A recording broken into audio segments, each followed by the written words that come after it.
There's still a lot of mysteries around a lot of things that happened in this country.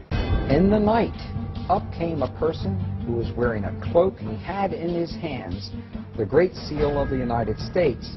Jefferson, of course, looked at it and said, "This is it."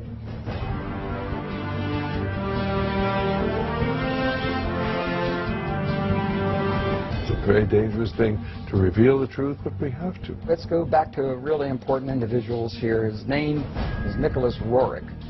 The truncated pyramid with the all-seeing eye on the top. Nicholas Roerich is the person who is responsible for that ending up on the dollar bill.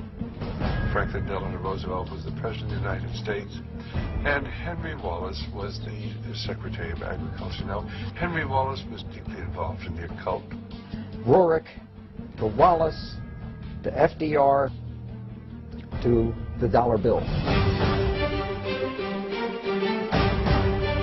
I was initiated into this very ancient order. Here we are at the Nicholas Roerich Museum. Do you really think it has anything to do with the Illuminati? The owl is the totem symbol of the Illuminati. Which brings us to our next speaker. He claims to have been raised in a modern Illuminati family that dates back to the 1700s. He says that, as a child, he was made to practice black magic and witchcraft. His name is Doc Marquis. My family goes back into the Illuminati all the way back to 1789. Of course, we have no way of either confirming or denying Doc's claims, but it is worth noting that he has acted as an expert on the occult for law enforcement and the FBI. According to his publisher, in the past he has appeared on and consulted for Geraldo Rivera and Oprah Winfrey, and for shows like Hard Copy, Inside Edition, and Unsolved Mysteries. Doc has been a Christian since 1979, but he says that part of his upbringing in a family that worshiped Lucifer was to be taught about the secret Illuminati symbols of the dollar bill, and that understanding them begins with the Rothschild dynasty. The interesting thing about the front of the dollar bill is that there are 4 huge ones. There is one in every single corner. Now, if we look at every single one of them, they each have an oval around it, except for the top right-hand one. Now, if we look at this blow-up version of it, you will find there's no oval. This is a shield that is surrounding the one. Now, the reason there's a shield here is because this is very similar to the original shield that was given to the Rothschild family when Baron Meyer Amschel Rothschild had become knighted in England and received the lordship. If we look across the top of this shield, all the way to the left-hand side, it drops down and forms a crescent moon. It's a crescent moon because it represents the female goddess in the occult world. At the bottom of that shield, of that lunar moon, you will see the owl. And it's very obvious. Once you take a good look at that part of the crescent moon, and it is the same Illuminati owl that is being worshipped at the Bohemian Grove in California by those members of the Bohemian Grove. Notice how it's very busy. Lot of intersection diagonally lines. You can't make out what's there.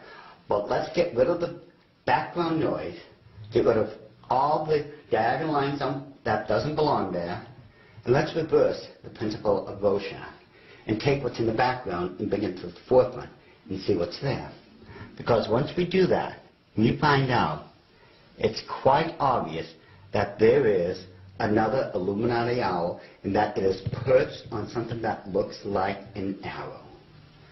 That is what they don't want you to see. Once you see this owl here and compare it to the other one on the left-hand side of it, it becomes very obvious that this is an owl. You can now begin to distinguish beyond all that busy signals and such that they don't want you to look through. Yet, they place there in honor of their totem bird, the owl of wisdom, which is the totem bird because their god, Lucifer, was supposed to have been the wisest of all of God's creation. Wisdom of Lucifer, wisdom into the bird, wisdom into the word Illuminati. Therefore, the chain of wisdom is followed all the way through. If we take a look at the 13 stars directly above the head of the eagle and connect the dots, you will see where the very first hexagram is located. And if you notice that surrounding the hexagram is the 28 guidelines that make a circle. Now, inside every single point, the 6 points, is a star. There are 6 of them. They surround now the 7 stars. Remember, 6 is the number of man, 7 is the number of God. Now, it is man that is surrounding God, or is placed above God. If what Doc is saying is true, this could represent the person the Bible calls the man of sin, who opposes and exalts himself above all that is called God or that is worshipped. Doc's interpretation seems to also fit the worship of Lucifer, for in the Bible, Lucifer declares that he will exalt his throne above the stars of God. Next, Doc claims a second hexagram can be found by connecting the various points where the much talked about number 13 is represented. And don't try to tell me it's the 13 colonies.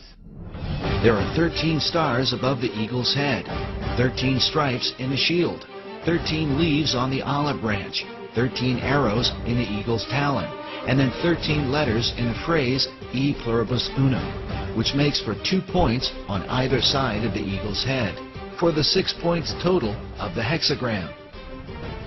If we take a close look at the same seal and connect all the 13s together, just like we did when we were kids, when we were playing that game, connect the dots, once we connect all the 13s, it becomes very apparent where the second hexagram can be found. And this one, which is very obvious, already comes with a circle around it.